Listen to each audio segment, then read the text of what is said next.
Hi friends, నేను మీ doctor జంగం Vishwanath, psychology మరియు pi ఫ్యాకల్టీని, అంతేకాక మీకు ఇష్టమైన శ్రీ విద్యా పబ్లికేషన్ పుస్తక రచయితని. ఈరోజు మనం సైకాలజీ మొత్తం టాపిక్ల పైన మోడల్ ఇంపార్టెంట్ అన్ని టాపిక్లను కవర్ చేస్తూ మోడల్ టెస్ట్ను మనం ఎక్స్ప్లెయిన్ చేయబోతున్నాం. చాలా చక్కగా వినండి, ఎన్ని ప్రశ్నలు చేస్తారో చూడండి. మరి అంతకంటే ముందుగా టెట్ రాయబోతున్న అభ్యర్థులకు అందరికీ కూడా శుభాకాంక్షలు. ప్రశ్నలు జాగ్రత్తగా చదవండి, వీలైతే ఇంగ్లీష్లో చదవండి, కానీ ప్రశ్నను కేర్లెస్గా తీసుకోకండి. టెట్ మార్కులు జీవితంలో డిఎస్సిలో చాలా ఉపయోగపడతాయి. కాబట్టి టెట్లోని ఒక్కొక్క మార్క్, ఒక్కొక్క ప్రశ్న డిఎస్సిలో ఒక్కొక్క నీటి బిందులాగా చాలా ఉపయోగపడుతుంది. కాబట్టి సీరియస్గా తీసుకోండి, ప్రశ్నను బాగా అర్థం చేసుకొని చదవండి. మరి 20 టెస్టులు మన యాప్లో ఉచితంగా పెట్టడం జరిగింది. కొత్త టాపిక్లకు సంబంధించి అద్భుతమైనటువంటి ఉచితంగా రాయండి. మరియు అందరూ కూడా క్విక్ రివిజన్ క్లాసును ఖచ్చితంగా వినండి. రివిజన్ చేయడం జరిగింది. ఇక్కడ కావాలంటే మనం పైన కార్డులో కూడా ఇస్తాం, దాన్ని క్లిక్ చేసి వినండి.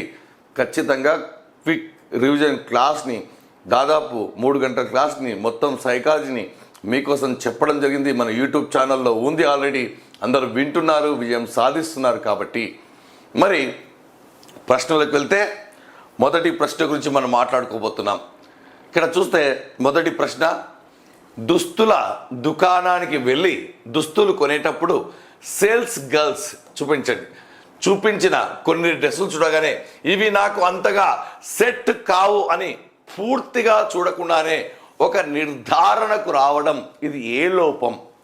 డ్రెస్సులు చూపించగానే ఇవి నాకు సెట్ కావు అని చూడకుండా వెళ్ళిపోవడం, అంటే చూడగానే ఒక నిర్ధారణకు రావడం అనేటువంటిది ఏ లోపం? అంటే ఈ పదం నిర్ధారణ మాపనలో ఉన్నటువంటి లోపాలకు సంబంధించింది. చూడండి, కేంద్రీయ ప్రవృత్తి దోషం అంటున్నాడు, ఔదార్య దోషము, పరివేశ దోషము, జైగార్నిక్ ప్రభావం. జైగార్నిక్ ప్రభావం అంటే మీకు తెలుసు, పూర్తిగా చేసిన పనుల కంటే సగంలో మధ్యలో ఆపేసిన పనులు బాగా గుర్తుంటాయి. ఈ కాన్సెప్ట్ వేరే. మరి ఈ 3 లోపాలకు సంబంధించి ఆన్సర్ ఏమిటంటే, చూడగానే ఒక నిర్ధారణకు రావడం, మనిషిని చూడగానే కానీ వస్తువుని చూడగానే, అంటే దాన్నే ఇంగ్లీష్లో హాలో ప్రభావం అంటారు. మరి హాలో ప్రభావాన్ని తెలుగులో ఏమంటారంటే పరివేష ప్రభావం. ఏమంటారు? పరివేష ప్రభావం అంటారు. ఇది ఆన్సర్. మరొక ముఖ్య విషయం మీ అందరికి తెలుసు, 4500 పైగా ప్రశ్నలతో కూడినటువంటి టెస్ట్ సిరీస్ కేవలం మన యాప్లో 49 రూపాయలకి ఉంచడం జరిగింది. అందరూ ప్రాక్టీస్ చేస్తున్నారు, మీరు చేయాల్సిందే. ఎందుకంటే డిఎస్సి కూడా ఇదే సిలబస్ ఉంటుంది కాబట్టి స్టాండర్డ్ ఇవ్వడం జరిగింది. ఎక్కువ ప్రాక్టీస్ బిట్స్ చేసి వెళ్ళండి, అందరూ చేస్తున్నారు. యాప్లో ఉచిత క్లాసులు కూడా ఉంచడం జరిగింది. మన ఏపీ టెట్ సైకాలజీ క్లాసులు ఓపెన్ చేసి వినండి. కొత్త టాపిక్లు, బాల్యదశ కానివ్వండి, సాంఘీకరణం కానివ్వండి, బాల్యదశ నేపథ్యంలో వివిధ రకాల పిల్లలు, మరియు అంతేకాకుండా దత్తాంశ పరిశోధన పద్ధతి క్లాస్ ఉంచడం జరిగింది. మరియు అంతేకాకుండా ఐసీటీకి సంబంధించిన ఎక్స్ట్రా మ్యాటర్ కూడా మన యాప్లో ఉచితంగా ఉంచడం జరిగింది. ఎక్కడ అంటే ఏపీ టెట్ సైకాలజీ కోర్సులో ఉచితంగా. మరి రెండో ప్రశ్న, వరుసగా డిఎస్సి రాసి విఫల ప్రయత్నం పొందిన ఒక అమ్మాయి ఏం చేసిందంటే, తర్వాత డిఎస్సి నోటిఫికేషన్ పడినా సరే నాకు రాదులే, ఎందుకంటే ఎక్కువ పోస్టులు ఉన్నప్పుడే రాలేదు, 3 సార్లు రాస్తే రాలేదు, ఇప్పుడు ఏడొస్తుందిలే అని పరీక్ష రాయకపోవడం. ఈ నియమము అంటే ప్రశ్నను బాగా అర్థం చేసుకోండి. ఆప్షన్ల జోలికి వెళ్ళకైనా ముందే ఏంటయ్యా అంటే, చేసిన పనుల వల్ల ఆసక్తికరమైన ఫలితాలు వస్తే మళ్ళీ చేస్తాం, లేదంటే చేయం అని తెలిపే నియమము ఎక్కడుంటుందయ్యా అంటే థార్డేక్ యొక్క నియమాల్లో ఉంటుంది. థార్డేక్ 3 నియమాల్లో ఉంటుంది. అదే థార్డేక్ నొక్కి చెప్పినటువంటి నియమము ఏదయ్యా అంటే ఫలిత నియమం. మరి ఫలిత నియమంపై ఆధారపడేటువంటి సిద్ధాంతం ఏదయ్యా అంటే కార్యసాధక నిబంధన సిద్ధాంతము. క్లియర్? చూడండి, పేరులోనే ఫలిత నియమం, దీన్నే ఈ నియమంపై ఆధారపడినటువంటి సిద్ధాంతము మరియు కార్యసాధక నిబంధన సిద్ధాంతం. మార్క్ టెస్ట్లో ఇచ్చాడు ప్రశ్న, ఏమయ్యా అంటే థార్డేక్ నొక్కి చెప్పింది ప్రాధాన్యత ఇచ్చిన నియమము ఫలిత నియమం. గుర్తుపెట్టుకోండి. నెక్స్ట్, డజన్ అనే పదానికి బహువచనం డజన్. అవును, డజన్ అనే పదానికి బహువచనం డజన్స్ కాదు. మరియు అదేవిధంగా దీనిని ఉపయోగించుకొని ఒక విద్యార్థి ఏం చేశాడంటే, ఆ అమ్మాయి హెయిర్కు బహువచనం హెయిర్ అని నేర్చుకుంది. చూడండి, బాగా నేర్చుకోవాలి. బదలాయింపు చాలా ఇంపార్టెంట్ ప్రశ్న. హెయిర్కు బహువచనం హెయిర్ నేర్చుకుంది దేని ఆధారంగా అంటే దీని ఆధారంగా. మరి ఇక్కడ జరిగిన బదలాయింపు ఏమిటంటే, ఇక్కడ నేర్చుకున్న జ్ఞానం ఇక్కడ ఉపయోగపడింది కాబట్టి ఉపయోగపడితే అది అనుకూల బదలాయింపు, ఇబ్బంది పెడితే ప్రతికూల బదలాయింపు, ఉపయోగపడకపోతే సంబంధం లేకపోతే శూన్య బదలాయింపు. కాబట్టి ఆన్సర్ సింపుల్గా అనుకూల బదలాయింపు. బహువచనాలు మీకు తెలిసి ఉండాలి 100%. ఫిష్కు బహువచనం ఫిష్, కాబట్టి బాగా గుర్తుపెట్టుకోండి. ఒక ఉపాధ్యాయుడు తన రిటైర్మెంట్ ఫంక్షన్లో తన 30 సంవత్సరాల సర్వీస్ కాలానికి సంబంధించిన అనుభవాలను 15 నిమిషాల్లో చక్కగా ప్రసంగించాడు. ఒక గొప్ప వ్యక్తి, టీచరు, రిటైర్డ్ అవుతున్నాడు. రిటైర్డ్ అయిన స్పీచ్లో 30 సంవత్సరాల అనుభవాన్ని, ఎక్కడ జాబ్ వచ్చింది, ఎప్పుడు వచ్చింది అనేటువంటి విషయాన్ని 30 సంవత్సరాల సర్వీస్ కాలాన్ని కేవలం 15 నిమిషాలు చెప్తున్నాడు. మరి అడిగినటువంటి ప్రశ్న బోధన రంగాలకు సంబంధించిన ప్రశ్న. మరి ఒక విషయాన్ని ఎక్కువ చేసి కానీ తక్కువ చేసి కానీ సూక్ష్మంగా సొంత మాటల్లో చెప్తే దాన్ని ఏమంటారయ్యా అంటే, మీరు మెథడ్లో కూడా చదువుకున్నారు. ఆన్సర్ ఇక్కడ చూస్తే శీలస్థాపననా, అవగాహన, విశ్లేషణ, వినియోగమా? వినియోగం అంటే మీకు తెలుసు, నూతన సందర్భాల్లో ఉపయోగించుకోవాలి ఒక జ్ఞానాన్ని. విశ్లేషణ అంటే అనేక కోణాల్లో ఆలోచించి చెప్తే దాని విశ్లేషణ. మరి శీలస్థాపన అంటే తాను నేర్చుకున్న మంచిని ఇతరులో మేల్కొల్పితే శీలస్థాపన. కానీ ఇక్కడ కాన్సెప్ట్ ఏంటంటే, పెద్ద విషయాన్ని చిన్నగా సొంత మాటలో చెప్తే దాన్ని ఏమంటారంటే అవగాహన. మరొక ఎగ్జాంపుల్ చెప్తున్నాను. 3 గంటల సినిమాను చూసిన నేను కట్టే కొట్టే తెచ్చే రూపంలో 3 నిమిషాలు చెప్తున్నాను. అంటే ఒక విషయాన్ని చిన్నగా చేసి కానీ పెద్దగా చేసి కానీ సొంత మాటలో చెప్తే దాన్ని ఏమంటారంటే అవగాహన. సో ఇది అవగాహన ఆన్సర్. చూడండి, ఇక్కడ కాన్సెప్ట్. ఎక్కువ రోజులు ప్రైవేట్ పాఠశాలలో టీచర్గా పనిచేసే స్వప్న ప్రార్థనలో జాతీయ గీతం ప్రతిజ్ఞ పాడిన అలవాటు ఉంది. అయితే ఏమైందంటే డిఎస్సి నోటిఫికేషన్ పడింది. ఆ అమ్మాయి జాబ్ బంద్ చేసింది. జాబ్ బంద్ చేసి ఏం చేసింది, ప్రిపరేషన్ కూర్చుంది. 2 సంవత్సరాలు కూర్చుంది. మళ్ళీ ఏం చేసిందంటే ఆమె గవర్నమెంట్ జాబ్ వచ్చింది. నేను మళ్ళీ చెప్తున్నాను, ప్రైవేట్లో మీరు పనిచేస్తే గవర్నమెంట్ అవకాశాలు తక్కువ. చిన్న జీతం కోసం వెళ్తే పెద్ద జీతం పనంగా పెట్టాల్సి వస్తుంది. అయితే ఈ స్వప్న కూడా ఏం చేసిందంటే వదిలేసి ప్రశాంతంగా జాబ్ వద్దు, ఏమొద్దు, గవర్నమెంట్ జాబ్ వద్దు అని ప్రిపరేషన్లో కూర్చుంది 2 సంవత్సరాలు. మళ్ళీ జాబ్ వచ్చింది. జాబ్ వచ్చిన తర్వాత అల్లవోకగా కొత్త స్కూల్కి వెళ్ళి మళ్ళీ జాతీయ గీతం ప్రతిజ్ఞ. చూడండి, కష్టపడి ప్రభుత్వ ఉపాధ్యాయులుగా పాఠశాలలో ప్రవేశించి ప్రార్థనలో అప్రయత్నంగానే 2 సంవత్సరాల దూరంగా ఉన్న విద్యార్థులతో పాటు జాతీయ గీతం పాడడంలో అల్లవోకగా ఎలాంటి ఇబ్బంది లేకుండా పాడుతుంది. 2 సంవత్సరాలు దూరంగా ఉంది కదా, అంటే అల్లవోకగా పాడుతుంది. మరి దీన్ని ఏమంటారు అంటే ఆయత్న సిద్ధ శాస్త్రమా, ఉన్నత క్రమ నిబంధన, పునర్బలన నియమమా, వాన్ రెస్టార్ట్ ప్రభావమా? వాన్ రెస్టార్ట్ ప్రభావానికి మరొక పేరు వేర్పాటు. వేర్పాటు అనేది మనకు స్మృతి విస్మృతి అనే టాపిక్లో వస్తుంది. మరి ఇక్కడ చూస్తే ఆయత్న సిద్ధ స్వాస్థం, అప్రయత్నంగా విషయాలు గుర్తుకు రావడాన్ని ఆయత్న సిద్ధ స్వాస్థము అంటారు. గతంలో మర్చిపోయిన అంశాలు ఒక్కసారిగా గుర్తుకు రావడాన్ని ఆయత్న సిద్ధ స్వాస్థము అంటారు. నోటిఫికేషన్ ఇప్పట్లో రాదు, వచ్చాక చదువుకుందాం, నేనైతే ఇప్పుడు అసలు చదవను అని భీష్మించుకున్న విద్యార్థికి తన తల్లిదండ్రులు నోటిఫికేషన్ ఖచ్చితంగా వస్తుంది, వచ్చాక టైం ఉండదు, దయచేసి ప్రిపరేషన్ ప్రారంభించు అని నచ్చజెప్తే తన ప్రవర్తనను మార్చుకొని ప్రిపరేషన్ మొదలు పెడితే ఆ విద్యార్థి ఆలోచన విధానం కోల్బర్గ్ ప్రకారం. తల్లిదండ్రులేమో చదువు నోటిఫికేషన్ వస్తుంది, నువ్వేమో రాదు చదవని అంటున్నావు, కానీ తప్పు అన్నారు.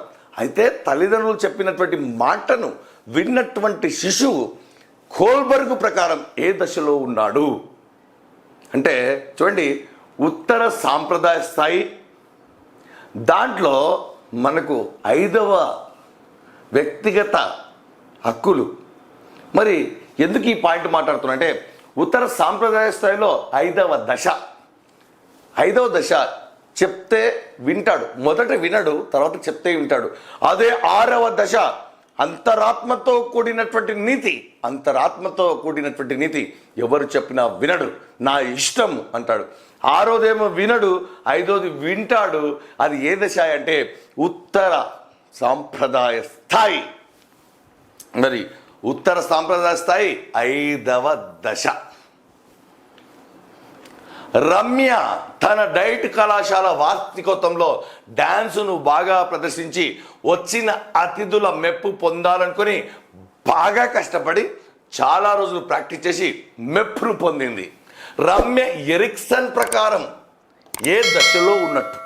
రమ్యను నేను అడుగుతున్నా, కళాశాల ఫ్రెషర్స్ ఫేర్వెల్ పార్టీలో ఆమె ఏం చేసిందంటే యాన్యువల్ డేలో డాన్స్ బాగా చేయాలి, ఇతరుల మెప్పు పొందాలి, ఇతరులు మెప్పు పొందాలని బాగా ప్రాక్టీస్ చేసి డ్యాన్స్ చేసి మెప్పు పొందింది. మరి నేను అడిగిన ప్రశ్న ఇక్కడ బాగా గుర్తుపెట్టుకోండి, ఏదయ్యా అంటే ఎరిక్సన్ ప్రకారం ఏమిటయ్యా అంటే పాత్ర గుర్తింపు, పాత్ర సందిగ్ధం, గుర్తింపును కోరుకునే దశ మీకు తెలుసు ఏదయ్యా అంటే కౌమార దశ. ఎరిక్సన్ చాలా ఇంపార్టెంట్ అంటున్నాను, బాగా గుర్తుపెట్టుకోండి. డైరెక్ట్ ఆన్సర్లే పెట్టే సిచ్యువేషన్కి మీరు వచ్చారు. డిఎస్సిలో అన్ని సబ్జెక్టుల కంటే సైకాలజీ సబ్జెక్ట్లో ఎక్కువ మార్కులు తెచ్చుకోవడం అనే భావన ఈ ప్రజ్ఞా సిద్ధాంతానికి సరిపోతుంది. ఏకకారక, ద్వికారక, బహుకారక ఇవన్నీ సిద్ధాంతాలు ఉన్నాయి. మరి ఇంతకు మీకు తెలుసు, ఒక అంశంలో మనకు ఎక్కువ మార్కులు వస్తే, నాకు అన్నిట్లో 90 వచ్చాయి కానీ మ్యాథ్స్లో 100 వచ్చాయి. ఇలా అన్ని సబ్జెక్టుల కంటే మ్యాథ్స్లో నాకు ఎక్కువ రావడానికి కారణం ఏంటంటే ఇది జీ కారకం, ఇది ఎస్ కారకం. ఈ ఎస్లో మళ్ళీ జీ ప్లస్ ఉంటుంది, జీ ఆటోమేటిక్గా ఉంటుంది. ఎస్ అంటే స్పెషల్ క్యారెక్టర్, అంటే ప్రత్యేక కారకం. మరి ప్రత్యేక కారకము మరి సాధారణ కారకం రెండు ఉండే అంశాలు ఏమిటయ్యా అంటే అది ద్వికారక సిద్ధాంతం.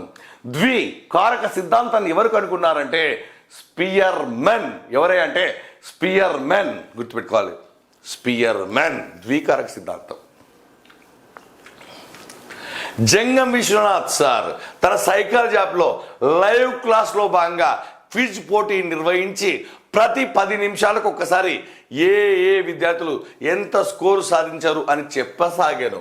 ఇది ఏ పునర్బలం, రెగ్యులర్గా వస్తున్నటువంటి ప్రశ్న ట్రెండ్. ఏ పునర్బలం చూడండి, నేను ఆన్లైన్లో లైవ్ క్లాస్ చెప్పేటప్పుడు పోల్ పెట్టాను.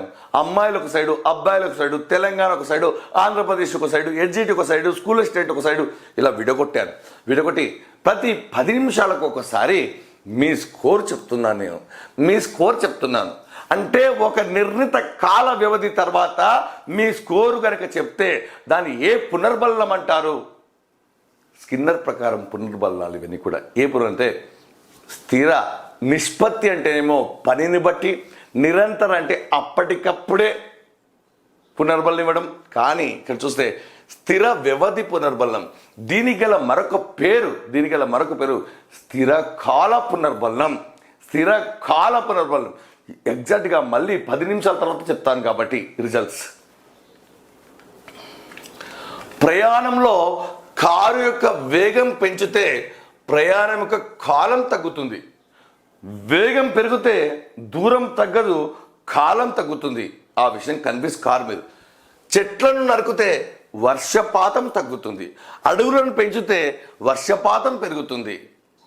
మరి ఇక్కడ ఒకటి మరొక దానిపై ఆధారపడుతుంది అనే ఈ ప్రవచనాలు వికాస నియమాల్లో దేనికి సరిపోలుతాయి? ఒకటి మరొక దానిపై ఆధారపడితే దాన్ని పరస్పర సంబంధం, దాన్ని ఏమంటారు? పరస్పర సంబంధం. చూద్దాం ఇక్కడ ఆన్సర్ ఉందో. వికాసం పరస్పర సంబంధంగా కొనసాగుతుంది. ఆన్సర్లు డైరెక్ట్ నేరుగా గుర్తుపట్టే స్థాయికి మీరు రావాలంటే ప్రాక్టీస్ చేయాలి. మీకోసమే కేవలం 49 రూపాయలకే 4,500 పైగా, అంటే 5,000 దగ్గర ఉంచడం జరిగింది. ఎందుకంటే డిఎస్సికి ఉపయోగపడుతుంది, మీరు ఖచ్చితంగా ప్రాక్టీస్ చేయాలనే ఉద్దేశంతో. మరియు 20 టెస్టులు ఉచితంగా ఓపెన్ చేసి పెట్టాను. అంటే 600 క్వశ్చన్ ఎంత పర్ఫెక్ట్ అయిపోతారు చూడండి. నిమిషం కూడా పట్టదు, 5 సెకండ్లలో మీరు ఆన్సర్ పెట్టేస్తారు. పెద్ద గుమ్మడికాయ అంతగా నాతో తెలివితేటలున్నా ఆవగించైన అదృష్టం ఉండాలి. ఆ అదృష్టం నాకు లేదు కాబట్టే నాకు టీచర్ ఉద్యోగం దగ్గరలో పోయింది అని మనస్విని తన మనస్సుకు నచ్చ చెప్పుకుంటే ఇక్కడ ఆమె ఉపయోగించినటువంటి రక్షక తంత్రం ప్రశ్నను బాగా అర్థం చేసుకోండి.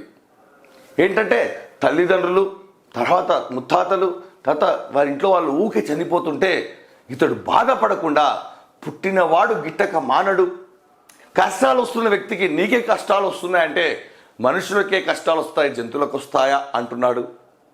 మరి జాబ్ ఎందుకు రాలేదంటే నాకు పెద్ద గుమ్మడిగా అంత తెలివితేటలు నాలో ఉన్నాయి, కానీ ఆవగించ అంత అదృష్టం నాకు లేదే అని నీతి సూత్రాల ద్వారా ఉపశమనం పొందుతున్నాడు. మరి ఒక వ్యక్తి నీతి సూత్రాల ద్వారా ఉపశమనం పొందితే రక్షక తంత్రాల్లో భాగంగా దాన్ని ఏమంటారా అంటే బౌద్ధికీకరణం అంటారు. ఏమంటారు? బౌద్ధికీకరణం అంటారు. చూద్దాం, చూడండి, బౌద్ధికీకరణం అంటారు. ఇది ఆన్సర్. మరి టెట్ రాసే అభ్యర్థులు దాదాపు 10 సబ్జెక్ట్స్ 100 టాపిక్స్ చదివి 1000 ప్రాక్టీస్ బిట్స్ చేసి గుర్తుపెట్టుకొని కేవలం టెట్ పరీక్షలో వచ్చే 150 ప్రశ్నలకి ఎగ్జాక్ట్గా సమాధానం గుర్తిస్తే ఇది ఏ నియమాన్ని బలపరుస్తుంది అంటున్నాడు. ఒకసారి ఆలోచించండి, ఎంత చదివినా సరే దాంట్లో కొంత మీరు చెప్పగలిగితే, ఎక్కాలు మొత్తం నేర్చుకున్నాను నేను 17 ఎంత అంటున్నాను టక్కున చెప్తున్నాం అంటే మొత్తంగా నేర్చుకొని భాగాలుగా నేర్చుకునే అంశం ఇక్కడ వెలుగులోకి వచ్చింది. మొత్తంగా నేర్చుకొని భాగాలుగా కనుక నువ్వు చెప్పగలిగితే ఆ సిద్ధాంతాన్ని ఏమంటారంటే మన కోఫ్కా, కోయిలర్, వర్ధమికి సంబంధించినటువంటివి ఏదంటే సమగ్రాకృతి సిద్ధాంతం. పాట మొత్తాన్ని చదివి మధ్యలో నుంచి నువ్వు పాడగలవంటే పాడగలగాలి. జరగన మొత్తం రాగయుక్తంగా పాడగల అమ్మాయి మధ్యలో ఏ చరణమైనా చెప్పగలగాలి. ఎక్కాలు మొత్తం చెప్పగల అమ్మాయి మధ్యలో ఒక లెక్క, ఒక ఎక్కం, ఒక అంశం అడిగినప్పుడు చెప్పగలిగితే అది సమగ్రాకృతి సిద్ధాంతము. సమగ్రాకృతి సిద్ధాంతం అని గుర్తుపెట్టుకోవాలి. 30 మంది విద్యార్థులు గల తరగతిలో వారి సర్దుబాటు ఆధారంగా స్థానం అంటే ర్యాంక్ గుర్తించే ప్రక్రియలో న్యాయ నిర్ణేత 30లో ఎవరికి సర్దుబాటు గుణం ఉన్నదో వారికి మొదటి స్థానాన్ని, తక్కువ సర్దుబాటు గుణం ఉన్న వారికి చివరి స్థానాన్ని, అలాగే మధ్యమ స్థానం గల వ్యక్తిని గుర్తించి మిగతా వారిని వాటితో పోల్చి చూస్తే ఇది ఈ యొక్క నిర్ధారణ మాపని పేరు. చూడండి, సర్దుబాటు గుణం ఎవరికి ఎక్కువ ఉందో తెలుసుకోవాలనుకున్నాడు. వారికి ఎక్కువ సర్దుబాటు ఉన్న వారిని వర్గీకరించాడు, తక్కువ సర్దుబాటు గల వారిని వర్గీకరించాడు, మధ్యమంగా ఉన్నవారిని వర్గీకరించాడు. ఒకరిని మరొకతో పోల్చి చూసుకుంటున్నాడు. ఎందుకు వీళ్ళకి ఎక్కువ వచ్చాయి, ఎందుకు వీళ్ళకి తక్కువ వచ్చాయి, ఎందుకు వీళ్ళకి సర్దుబాటు గుణం లేదు అని పోల్చి చూసుకుంటున్నాడు. అయితే నిర్ధారణ మాపనలో భాగంగా అతడు ఏ పద్ధతిని ఉపయోగించాడు? గ్రాఫికల్ కాదు. ఎప్పుడే కానీ ఒకదాన్ని మరొక దానితో కంపేర్ చేస్తే దాన్ని కోటికీకరణ మాపని అంటారు. ఏమంటారు? కోటికీకరణ మాపని అంటారు. కోటికీకరణ మాపని అంటారు. గుర్తుపెట్టుకోవాలి. టెట్ పరీక్షలో భాగంగా మొదట మ్యాథ్స్ బాగా చేయకపోవడంతో తర్వాత బాగా తెలిసిన తెలుగు చేస్తుంటే మ్యాథ్స్ ప్రశ్నలు గుర్తుకు రావడం ఎంత కన్ఫ్యూజన్గా ఉంది చూడండి బిట్. టెట్ పరీక్షలో భాగంగా మొదట మ్యాథ్స్ బాగా చేయలేకపోవడంతో తెలుగు చేస్తున్నాడు. తెలుగు చేస్తుంటే ఏం గుర్తొచ్చింది? మ్యాథ్స్ గుర్తొస్తున్నాయి ప్రశ్నలు.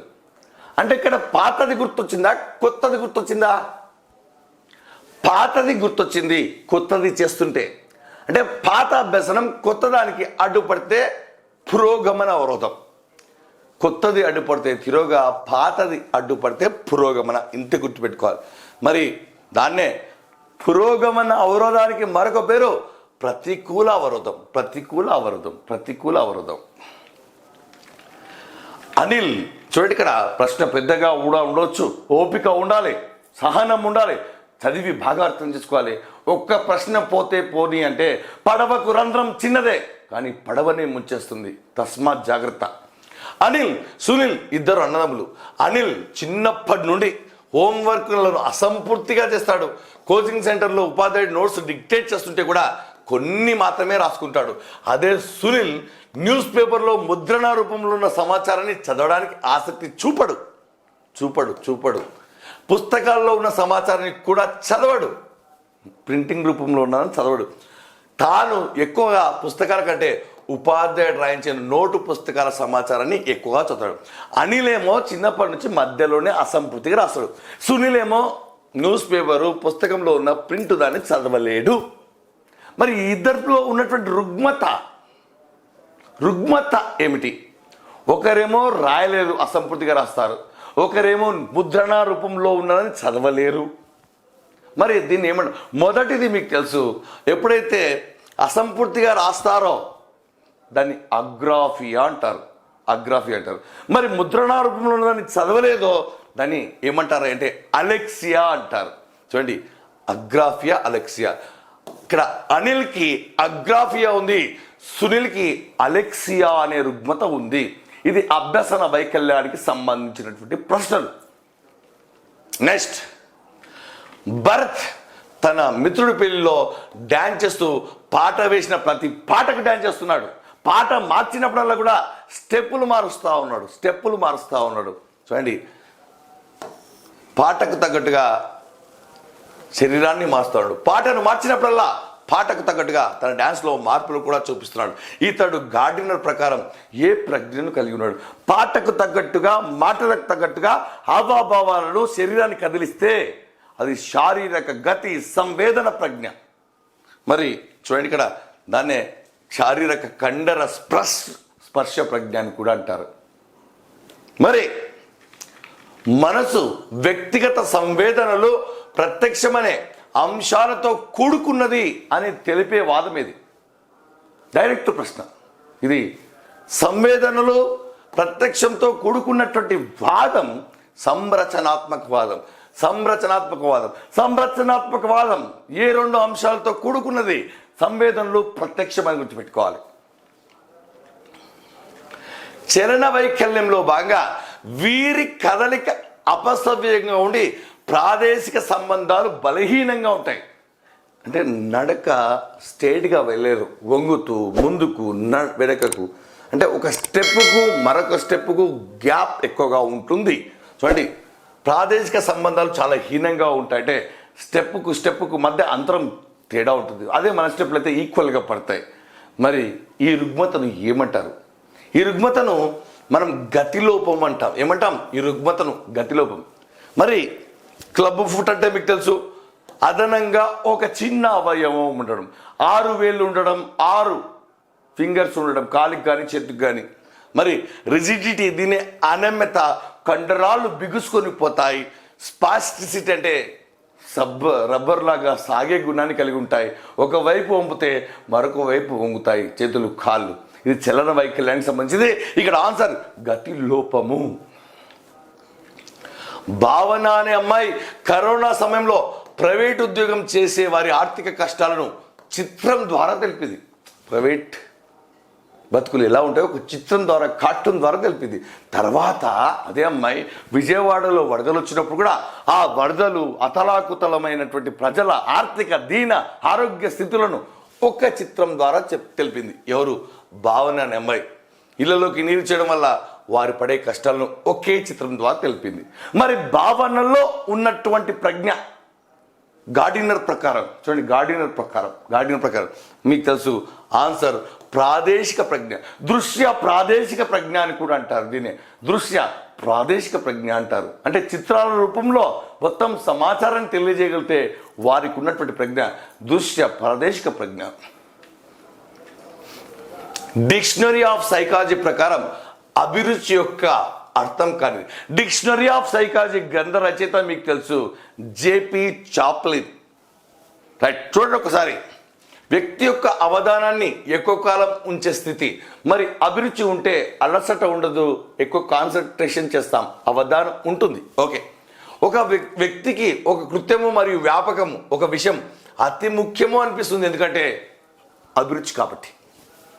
వ్యక్తిని ఒక వైపు లేదా దిశకు లేదా గమ్యానికి నడిపించే ప్రేరణ స్థితి అభిరుచి. అవును, అభిరుచి ఉంటే రోజు వాకింగ్ వెళ్తాం, రోజు మనం జిమ్కి వెళ్తాం. మరి ఇంకో ఆప్షన్ ఇచ్చాడు. ఒక వ్యక్తి ఒక రంగంలో రాణించడానికి వ్యక్తిలో స్వతహాగా పుట్టుకతో వచ్చిన అంతర్గత సామర్థ్యంతో కూడే స్థితి. ఇది స్వతహాగా పుట్టుకతో రాదండి. అభిరుచులు మారుతూ ఉంటాయి, కాలమాన పరిస్థితులను బట్టి, పెరిగే విధానాన్ని బట్టి మారుతూ ఉంటాయి. పుట్టుకతో రానివి అభిరుచి. వైష్ణవి చాలా తెలివైన అమ్మాయి, అయితే కొద్దిగా కష్టపడితే ఖచ్చితంగా టీచర్ ఉద్యోగం వస్తుందని, కానీ ఇంట్లో గొడవల వల్ల సరిగా చదవలేకపోతుంది. మరి ఆమెకు కావాల్సినటువంటి మార్గదర్శకత ఏది? ఇక్కడ వైష్ణవి కావాల్సింది ఎడ్యుకేషనల్ గైడెన్సా లేక పర్సనల్ గైడెన్సా? బాగా చదవాలని చదువుతుంది కూడా, కానీ గొడవల వల్ల చదవలేకపోతుంది. మరి ఇక్కడ నేను ఇవ్వాల్సింది ఆమెకి ఏ మార్గదర్శకత్వం అంటే, ఇక్కడ వ్యక్తిగత సమస్యలు ఉన్నాయి. ఇక్కడ ఆర్థిక, ఆరోగ్య, వైవాహిక, కుటుంబ, ఈ 4 సమస్యలు పూర్తిగా దేనికి సంబంధించినవి అంటే వ్యక్తిగత సమస్యలు. ఆమెకు కావాల్సింది వ్యక్తిగత మార్గదర్శకత్వం. మీరు చూస్తూ సబ్స్క్రైబ్ చేయడం మర్చిపోతున్నారు. సబ్స్క్రైబ్ చేసి బెల్ ఐకాన్ కొడితే వెంటనే మనం పెట్టిన వెంటనే ఖచ్చితంగా మీకు నోటిఫికేషన్ ద్వారా మెసేజ్ వస్తుంది. కాబట్టి వెంటనే చూడొచ్చు. అందరికంటే ముందు ఉండాలి. మొదటే ఇప్పట్లో డిఎస్సి నోటిఫికేషన్ వచ్చేట్లు లేదు. ఎన్ని రోజులు దీనికోసం ఎదురు చూస్తూ కాలయాపన చేస్తూ ఆర్థికంగా ఇబ్బంది పడాలి. నిరుద్యోగం కంటే చిరుద్యోగం మిన్న అని నిర్ధారించుకొని ఒక వ్యక్తి ప్రైవేట్ జాబ్ జాయిన్ అయ్యాడు. మరి ఇతడు మాస్లో ప్రకారం ఈ అవసరంగా చెప్పచ్చు. డిఎస్సి రాదు, లేట్ అవుతుంది అని ప్రిపరేషన్ మొదలు పెట్టకుండా, రివిజన్లు చేయకుండా చిన్న అమౌంట్ కోసం ప్రైవేట్ ఉద్యోగంకి వెళ్ళాడు. కానీ మాస్లో ప్రకారం అది కూడా అవసరమే. నిరుద్యోగం కంటే చిరుద్యోగం బెటర్ అనే ఉద్దేశంతో జాబ్ జాయిన్ అయ్యాడు. మరి మాస్లో ప్రకారం అవసరాల్లో శారీరక, రక్షణ, ప్రేమ సంబంధ, గుర్తింపు, ఆత్మ ప్రస్తావన 5 అంశాల్లో ఇది ఏ అవసరం అంటే రక్షణ అవసరం. ఏ అవసరం? రక్షణ అవసరం. నిరుద్యోగం అంటే చిరుద్యోగం, కూడు గూడు అనేటువంటిది మనకి ఇక్కడ గూడు తర్వాత చేసుకోవడానికి ఉద్యోగం అనేటువంటిది రక్షణ అవసరం. క్రింది వానిలో శాస్త్రవేత్తలు వారి రచనలకు సంబంధించి సరికాని జత చూడొకసారి. Century of childhood, Philippe Aries. Live class వచ్చిన వాళ్ళకి వీళ్ళంతా కూడా షార్ట్ కట్ చెప్పడం జరిగింది. సెంచరీ ఆఫ్ చైల్డ్హుడ్ గ్రంథ రచయిత ఫిలిప్ ఎరిస్ అంటే మీకు తెలుసు, ఆ ఫిలిం సెంచరీ అంటే 100 రోజులు ఆడింది. పిగ్మేలియన్ ఇన్ క్లాస్ రూమ్ గ్రంథ రచయిత రోసెన్ దాల్ జాకబ్సన్. 100% కరెక్ట్. దీన్ని కూడా కోట్ చెప్పడం జరిగింది. The sociology of teaching Willard Waller. Sociology చెప్పాలంటే విలవిలలాడాలి. మరి బయోలాజికల్ ఇన్హెరిటెన్స్ ఆఫ్ సింటెక్ట్ గ్రంథ రచయిత గాల్టన్ కాదు. మరి బయోలాజికల్ ఇన్హెరిటెన్స్ ఆఫ్ సింటెక్స్ గ్రంథ రచయిత చామ్స్కీ అని గుర్తుపెట్టుకోండి. నోమ్ చామ్స్కీ. ఖచ్చితంగా అందరూ కన్ఫ్యూజ్ అవుతారు. ఇది కొత్త పుస్తకాల్లో రాయడం జరిగింది ప్రత్యేకంగా చామ్స్కీ. మరి ఇక్కడ చూస్తే నెక్స్ట్ ప్రశ్న, పాఠశాలలో వైయక్తిక సహకార సంబంధమైన సంస్కృతులు ఉంటాయని తెలిపిన వ్యక్తులు. దీనికి కూడా మంచి కోడ్ చెప్పడం జరిగింది. మన యాప్లో ఫ్రీగా క్లాస్ ఉంచడం జరిగింది. సామాజికీకరణము అనే టాపిక్ చాలా పెద్ద టాపిక్, ఎగ్జామ్లో ప్రశ్నలు వస్తున్న టాపిక్. దయచేసి నెగ్లెక్ట్ చేయకుండా ఉచితంగా టెస్టులు ఉంచాము. 20 టెస్టులు ఉంచాము. యాప్ డౌన్లోడ్ చేసుకోండి, పరీక్షలు రాయండి. 49 రూపాయలకే టెస్ట్ సిరీస్ ఇస్తున్నాము. డిఎస్సి కూడా ఉపయోగపడుతుంది. 150 టెస్టులకు పైగా. మరి డైరెక్ట్ చూడండి, సహకారం గనక గుణం ఉంటే ఇంట్లో బయట ఎక్కడైనా సరే జీవితం పచ్చగా ఉంటుంది. కాబట్టి గ్రీవెన్ అంటే గ్రీన్ అని గుర్తుపెట్టుకోండి. మరి ఇక్కడ వైయక్తిక అనే పదం ఉంది. దీని ఎలా గుర్తుపెట్టుకోవాలంటే, ఎవరైనా మన మధ్యలో గొడవలు అంటే పుల్లలు పెట్టే వాళ్ళు ఉంటే వాళ్ళు ఇండివిజువల్గా ఉంటారు, ఒంటరైపోతారు. కాబట్టి ఈ మాట చెప్పింది పుల్లన్ మరియు హరిగ్రీవెన్ అని గుర్తుపెట్టుకోండి. ఏ శాస్త్రవేత్త ప్రకారం విద్యార్థులలో అభ్యసనంలో ఉత్సాహం తగ్గించడానికి ముఖ్య కారణం ఏమిటంటే సంజ్ఞానాత్మక అభ్యసనంపై ఎక్కువ దృష్టి పెట్టడం. సంజ్ఞానాత్మక వికాసంపై, సంజ్ఞానాత్మక అభ్యసనంపై మనం ఎక్కువ దృష్టి పెడితే అభ్యసనం తగ్గిపోతుంది అని చెప్పిన వ్యక్తి ఎవరు అంటే అందరూ కూడా ఖచ్చితంగా పియాజే అనుకుంటారు, కాదు కాదు, ఆన్సర్ కార్ల్ రోజర్స్ ఈ స్టేట్మెంట్ ఇచ్చాడు. కాబట్టి గుర్తుపెట్టుకోవాలి, కన్ఫ్యూజ్ అయ్యే పాయింట్లు ఉంటాయి. కాబట్టి లైన్ టు లైన్, పదం టు పదం తెలుగు అకాడమీ చదవాలి. చదవకపోతే మీరు మన పుస్తకాలు చదవాలి. ఎందుకంటే మన పుస్తకాలు తెలుగు అకాడమీ చదివినట్టే, అన్ని పుస్తకాలు చదివినట్టే. ఆ శ్రమ మీకు తగ్గించడం జరుగుతుంది. మరి ఈ ప్రశ్న చూడండి ఒక్కసారి. ఇక్కడ ఈ నాలుగు ఆప్షన్లలో దేనిని సృజనాత్మకత ఆలోచన అంటారు లేదా విభిన్న ఆలోచన అని పిలుస్తారు? అంటే సృజనాత్మకత ఆలోచనకు మరొక పేరు అంటున్నాను. సృజనాత్మకత ఆలోచనకు మరొక పేరు పుస్తకంలో క్లియర్గా ఇచ్చాడు. ఊహాత్మక ఆలోచన అనుకుంటాం, కాదు. హేతుబద్ధ ఆలోచన అనుకుంటాం, కాదు. స్వైర్య ఆలోచన అనుకుంటాం, కాదు. కానీ నిర్దేశిత ఆలోచనకు మరొక పేరు సృజనాత్మకత ఆలోచన. నిర్దేశిక ఆలోచనకు మరొక పేరు సృజనాత్మకత. అడిగిన ప్రశ్న, సృజనాత్మకత ఆలోచనకు మరొక పేరు ఏదయ్యా అంటే నిర్దేశిత ఆలోచన. చూడండి, ఆలోచన రకాలనే టాపిక్ చాలా important.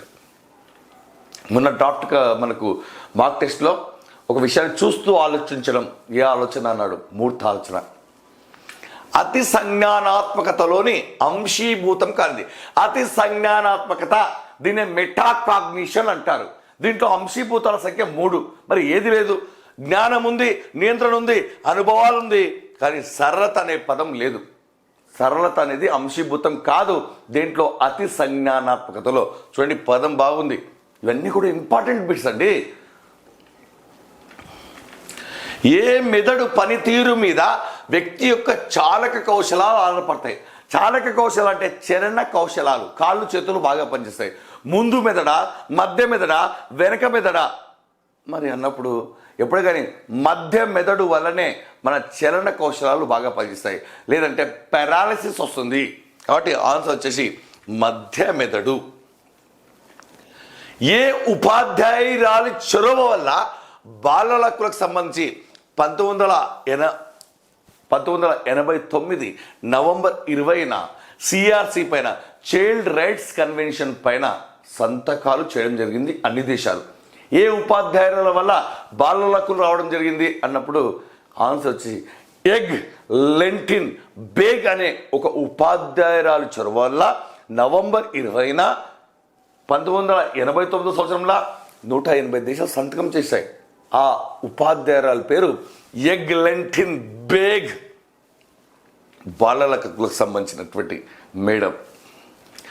Emergency response support system అని ఏ టోల్ ఫ్రీ నెంబర్ను పిలుస్తారు? చూడండి ఒకసారి. మరి మీకు తెలుసు, టోల్ ఫ్రీ అనగానే 1098 అనేటువంటిది చిన్నపిల్లలకు సంబంధించింది, పాఠశాల విద్యార్థులకు సంబంధించింది. ఎక్కడైనా పిల్లలపై భౌతిక దాడులు, మానసిక దాడులు జరిగినట్టయితే వాళ్ళు కంప్లైంట్ చేయాల్సిన నెంబర్ 1098 ఒకప్పుడు. కానీ ఇప్పుడు ఈ నెంబర్ను 112 చేశారు.